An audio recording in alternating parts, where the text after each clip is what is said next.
From the Cronkite studios in downtown Phoenix, this is Cronkite News. Hello and welcome to this special edition of Cronkite News. I'm Chloe Nordquist. Thanks for joining us. One of our Cronkite News reporting teams takes a special focus on sustainability and the environment. Tonight, I'll look back at some of their top stories of the year. All this month, you and your family can learn how to be more green. Today, members of ASU's School of Sustainability were at the Arizona Science Center for the 3rd annual Family Day. As Lillian Simpson reports, with some simple steps, you can help save the planet. What does it mean to be involved in sustainability? And then what can they do? Impact was the main goal at the Sustainability Solutions Festival at the Arizona Science Center today. It always comes down at the end, what choices do I make? What choices do you make? What choices do people in the community make? But the idea of doing things at the individual level applies all over the planet. Students like Nicholas were presented ASU's Walton Sustainable Award at the Arizona Region Future City competition. At the Arizona Science Festival, they were able to share their projects with spectators. We chose it because the theme this year is waste management system. So we had to come up with an innovative way to create a waste management system that would not produce any, that was green and efficient. And maybe these young scientists and engineers will have the next big idea to make our world more sustainable. In Phoenix, Lillian Simpson, Cronkite News. The Sustainability Solutions Festival will continue throughout the next 2 weeks for residents to get involved at different Valley events. The next event will be Thursday at the ASU Tempe campus with a focus on global environmental change and urbanization. Arizona McDonald's has brewed up a new program to reduce their waste by 30 pounds each day and help local schools. Elena Mendoza tells us more about their newest recycling initiative. Gives it hyperness caffeine so it can bounce up and grow. Kids and coffee normally don't go hand in hand, but at Madison Simus Elementary School, it's a key part of the curriculum. I like coming out to the garden because I like helping the plants, seeing how they sprout. DIGS, which stands for Discoveries Growing Gardens at Simus, has been a hands-on science-based gardening program at the school for 17 years. With the help of McDonald's, the school doesn't have to pay for or struggle to find coffee grounds for their gardens any longer. The McCafe Gardens Grow program is amazing for us because we've in the past had to hunt down where we're going to get our coffee grounds from. Madison Simus is one of 130 schools across the state that has partnered with McDonald's to recycle their used coffee grounds. Arizona schools participating in the McCafe School Gardens Grow program expect to divert thousands of pounds of waste from going into the waste stream. Nationally, McDonald's has a Good Neighbor, Good Grounds program. Arizona restaurants are the first to partner with the Department of Education. The average McDonald's produces 30 pounds of coffee grounds every day, 11,000 pounds of coffee grounds a year. And how can we keep that out of the landfills? Well, we can give it to the schools. It's a win-win situation. It's beneficial to the environment and it makes learning fun for the students. And just learning about how we plant. In Phoenix, Elena Mendoza, Cronkite News. McDonald's plans to begin a similar program later this year so customers can get used to the grounds for their gardens too. Tree climbing enthusiasts are headed to the Tonto National Forest on Saturday for Arizona's annual tree climbing competition. Cronkite News reporter Ben Marjot went to the event to learn more about this unique sport. A few of the tree climbers on Saturday told me that they love tree climbing, and I believe them because it's no easy task, even ones as small as this one, difficult to get up in. Most people probably don't have this in mind when they hear about tree climbers. Yeah, they're gonna think we're weird or we're tree huggers or something like that, but no, I mean, we're athletes. Tree trimmers from across the state competed at the Boyce Thompson Arboretum Saturday for the chance to be called Arizona's top tree climber. It culminated in the Masters Challenge, a true test of all the skills they would normally use in their day jobs.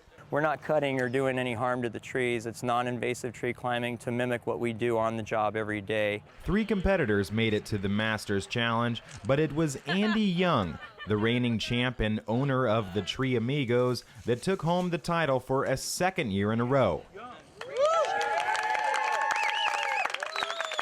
He chalks it up to his very early start. From a young age, I was climbing door jambs, climbing the refrigerator, I'd climb anything I could, not knowing that it might be my occupation when I got older. Good job there, Andy.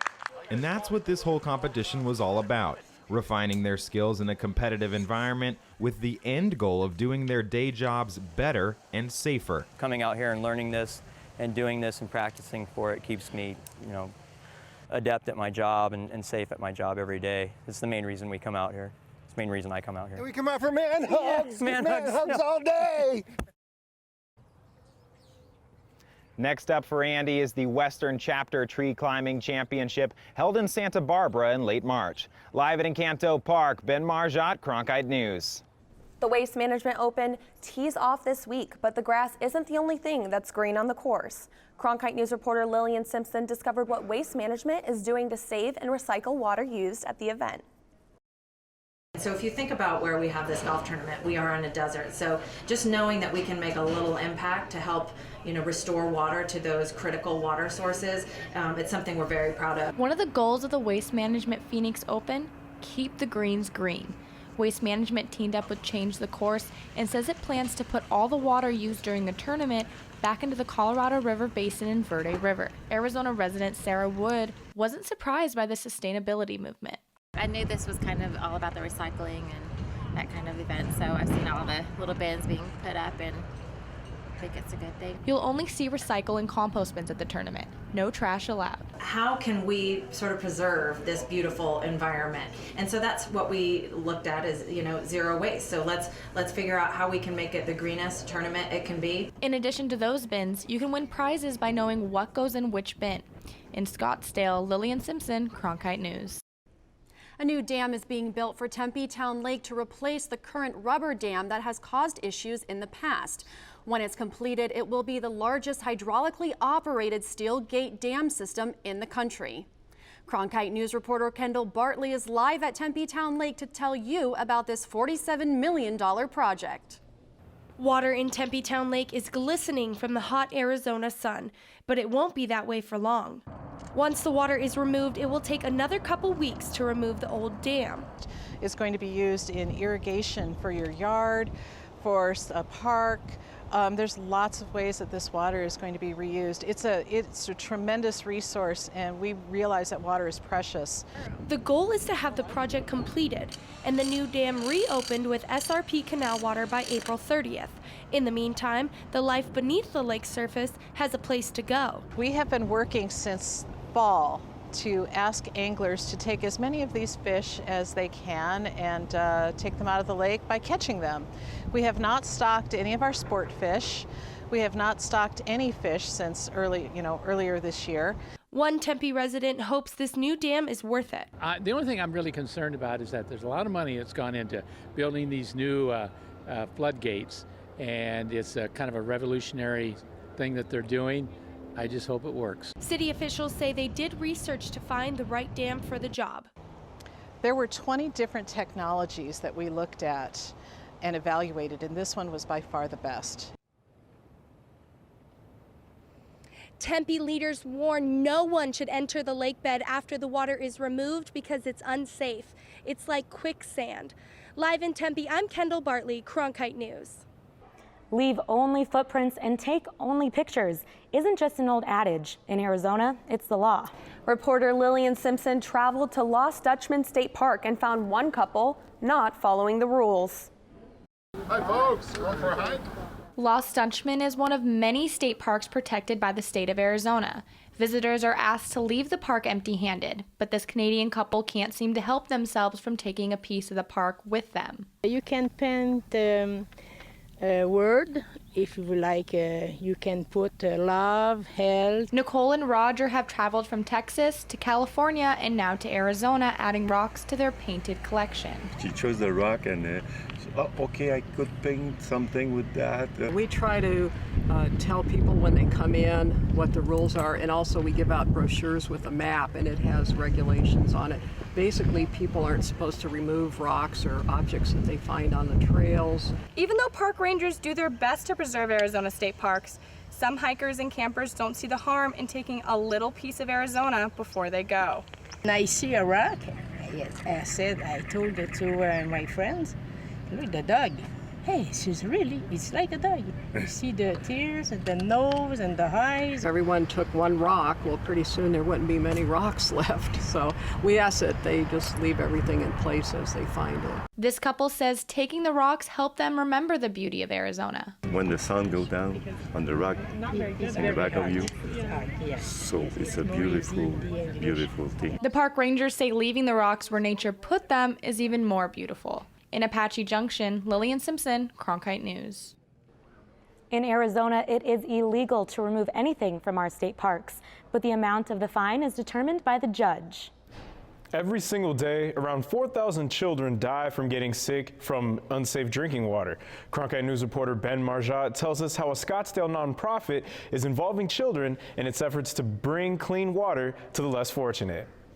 Most kids at the Phoenix Children's Museum knew what they were coloring this morning. It's a drip, a drop of water. But only the older ones could grasp why. Some people aren't getting good water, and we're trying to build them a water tower to get fresh, clean water. It's part of the Planet Water Foundation's efforts to bring clean drinking water to people in third world countries, something most of us take for granted. You turn on the faucet and you don't even think about it, or you go out to water your lawn, you don't even think about it. And educating and involving young children is part of Planet Water's campaign to bring more awareness to water problems impoverished countries face. And it helps them stay in school, get better grades, and have an opportunity to kind of move beyond where they are today. It's a game changer for the entire community and for the kids. The drawings will be sent to children in Cambodia, to a town where the foundation is currently building a clean water system. We're going to send the messages to other children far, far away, over in a whole other country. And it gave the kids a chance to really kind of connect. Water is the one thing that binds us all together as kind of, world citizens. You know what? Those kids are going to really appreciate this. Okay? All right. And they're going to try and send a message back to you also. To see the town in Cambodia receive the clean water system and the drawings from children here in Phoenix, tune to the World Water Day special on Arizona PBS World on Tuesday at 6 p.m. Today is World Water Day. It's been observed annually since the United Nations started it in 1993. Each year it has a different theme around water and current world issues. This year, water and jobs. And Samantha Witherwax is in our nation's capital talking to some Arizona leaders behind the initiative. Today is the United Nations World Water Day, and experts from the desert came to D.C. to represent Arizona at the White House Water Summit earlier today. We believe, of course, that safe, clean water is worth the price. Catherine Sorensen was one of the many water officials from around the country who traveled to Washington to raise awareness of water issues and to find potential solutions. It's important for all of us to get together, and D.C. is a great place to do it, and to have a place where we can all get together, talk about the issues we're facing, and see if there's innovative solutions that we can share, not just across the aisle, but also across the country. Phoenix and Tucson were highlighted today for their conservation efforts, as they are currently in a partnership which allows Phoenix to store water within Tucson's infrastructure. So by leveraging the infrastructure of both cities, we gain tremendous efficiencies and really create resiliency for both communities. Timothy Tomer, director of Tucson Water Services, is happy with the progress that the partnership has made and is now looking towards the future. We are looking at upwards of even close to 40,000 acre-feet of water per year that could be stored in Tucson facilities, which is about a third of Phoenix's allocation. 40,000 acre-feet is equivalent to a little over 13 billion gallons. The more we can come together and work on these issues collaboratively, hey, that's a win-win for everybody. Other cities in the valley are gaining interest in the Phoenix-Tucson partnership, which could lead to even greater conservation efforts for Arizona. Reporting from the White House, Samantha Witherwax, Cronkite News. There has been a drought in the state of Arizona since 1999, and California's state of emergency with water has the Southwest asking, how do we do more with less? James Ulrich spoke to Arizona officials about what solutions they have for the water shortage. The grass here at Civic Space Park is green, but that's not due to any rain. According to the National Weather Service, we haven't had significant rainfall since February 1st in the valley. This is a big concern for Arizona's political and business leaders who met today at the at the Business Water Summit in Phoenix. When it comes to water shortage in the Southwest United States, Senator Jeff Flake doesn't want the federal government to get involved. We're going to have to find offsets. It's going to involve a lot of negotiating and a lot of serious legislating. So I'm just saying that that's not an easy fix. The days where you could simply rely on the federal government to make massive investments, are long past. Not everyone agrees with this. The Public Policy Institute of California conducted a study last month and formed a policy recommendation in response to the Western drought. Ellen Hennick, the center's director, said the government needs to use their power to help the numerous agencies cooperate. Over 24 federal agencies are involved in Western water in one way or another. Leveraging that authority to really help push state and local partners to come to solutions in basins where there are some tough challenges. The Colorado River Basin Forecast Center estimates that there's a 60% chance that Lake Mead will suffer a water shortage by 2018. If this happens, there would be an automatic water restriction in Arizona and Nevada. And it may be the only circumstance in which Flake will support federal government involvement. It's been postponed because of better rains last year, but it's likely going to come. As far as new initiatives or new legislation, I don't foresee that. I think it can be solved for the most part at the local level.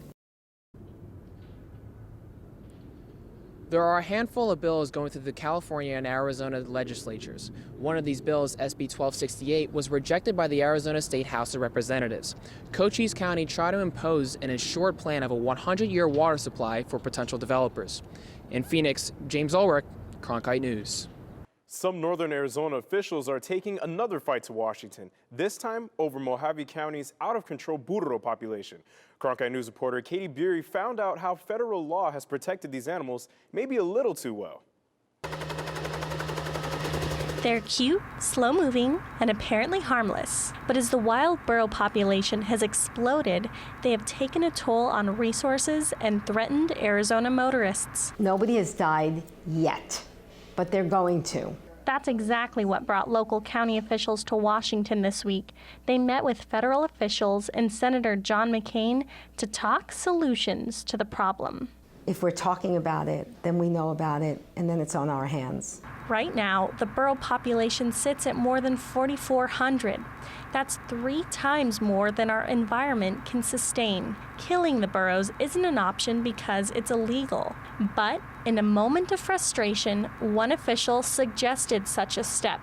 I don't want to shoot the burros. Nobody does. But it takes that sort of rhetoric to get attention sometimes from the outlying areas. Moss said he was glad to start a conversation, but that long-term, there needs to be a better solution. It's basically the Dutch boy putting his finger in the dam and hoping he can stop it from bursting. But it's a start. It's a Band-Aid, but it's a start. In Washington, Katie Beery, Cronkite News. 3D printing has opened a world of possibilities. They're being used in schools and businesses across Arizona. However, reporter Ben Brown tells us how it might also damage your health. These aren't minor health problems we're talking about either. A recent study shows that certain plastics used in 3D printing release emissions that could lead to cancer, heart problems, and other serious issues. Local Motors, an Arizona-based manufacturing company, works with 3D printers daily, even building a 3D printed car. 3D printing allows us to do something we've never done in the past, which is build something quickly and then grind it up, recycle it, and do it again and again and again. But like with all new technology, complications tend to surface, and this one could have serious health implications. The problem comes with the process. So you're taking plastic, you're melting it, extruding it out a little nozzle, and it just builds up one layer at a time. That melting process can emit toxins. A study conducted by researchers from the Illinois Institute of Technology and other universities found that certain plastics, such as ABS, can emit human carcinogens. We've actually had the hygienists come in and validate that what we smell is not a toxic chemical, but it's like a perfume. The hard part is for a home use, you don't have that advantage. And that is another concern. With 3D printers becoming more affordable, it's common to find them in homes or schools. But despite the study, Rayer says he wouldn't shy away from 3D printers. Honestly, I don't think I would caution anybody from buying a 3D printer. The key is understanding what you're doing. According to researchers, there is no evidence to suggest a design or make of a printer plays a factor. So whether it's a large manufacturing 3D printer or a small one used at home, caution should be used when 3D printing. The study's authors also found nylon filament releases a toxin that can cause neurologic, stomach, and heart conditions. And one way to limit these toxic emissions is to use biodegradable PLA plastic. Ben Brown, Cronkite News. Arizona is dealing with an overpopulation of desert tortoises, but you can help. Cronkite News reporter James Ulrich explains why the Arizona Game and Fish Department is asking residents to come out of their shell and adopt one. Tortoises here in the Phoenix area have been breeding a lot for the last century, and so there's lots and lots of people with pet tortoises that are producing more and more baby tortoises, and now there's really an overpopulation problem. Last year, there were only 55 tortoises in the adoption center at this time. This year, that number has increased by more than 30. This guy here is Tank. He's from Kingman, Arizona, and he's one of the 86 tortoises here at the adoption center. Aside from the appearance, there are several traits that make a tortoise different from a regular house pet.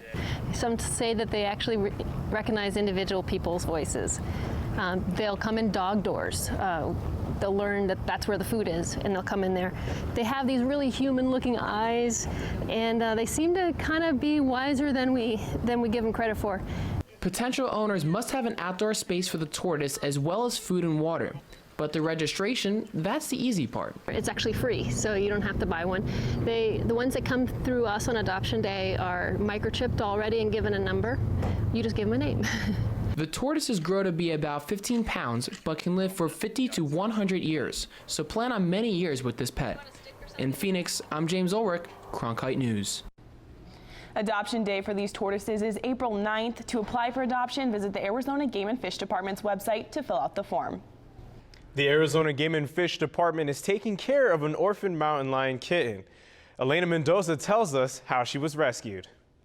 The mountain lion kitten was trapped in a tree alone and hungry. I went to North Phoenix today, where the kitten is being rehabilitated. Her condition was as bad as I've seen, maybe a little bit worse. Arizona Game and Fish say they received a call yesterday from Animal Control in Sells, Arizona, about a baby mountain lion trapped in a tree. Her sibling didn't make it, found at the bottom of that same tree. Could have been several days, very likely was several days that she was away from her mom. Justice Allen says she suspects the mother also died because she would have brought her kitten down. So normally we wouldn't interfere with a mountain lion with kittens. In this case, we could tell from the weight of the kitten that was trapped that the mother was not in the picture. Arizona Game and Fish officials say the mountain lion kitten is about this big and weighs only 15 pounds when she should weigh about 30 pounds at the age of 5 to 6 months, they estimate.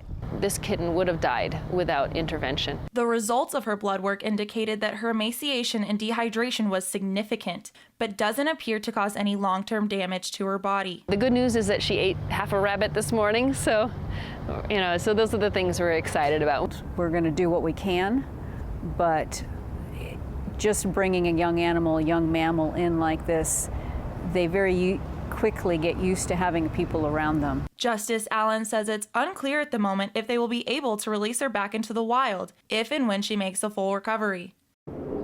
Arizona Game and Fish advises anyone who sees a mountain lion kitten or any other baby wild animals to leave it alone. In Phoenix, Elena Mendoza, Cronkite News. That's it for Cronkite News tonight. We are proud to be the news division of Arizona PBS. For top Arizona stories anytime, go to cronkitenews.azpbs.org.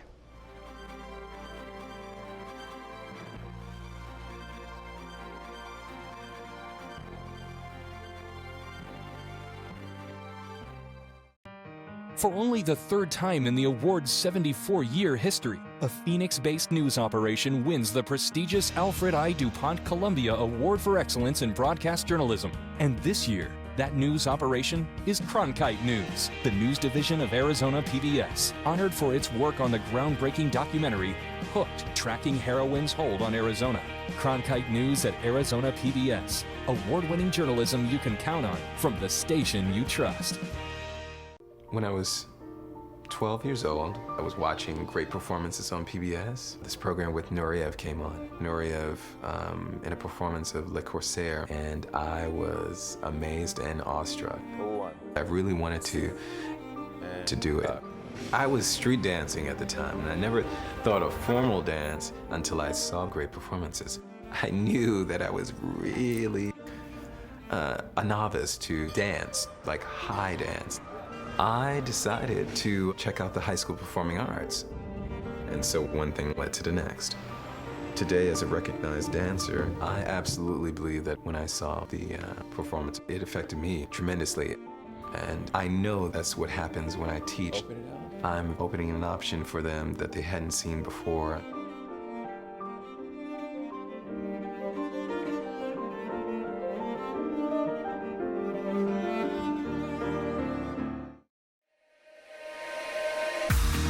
Heaven knows you're a dreamer.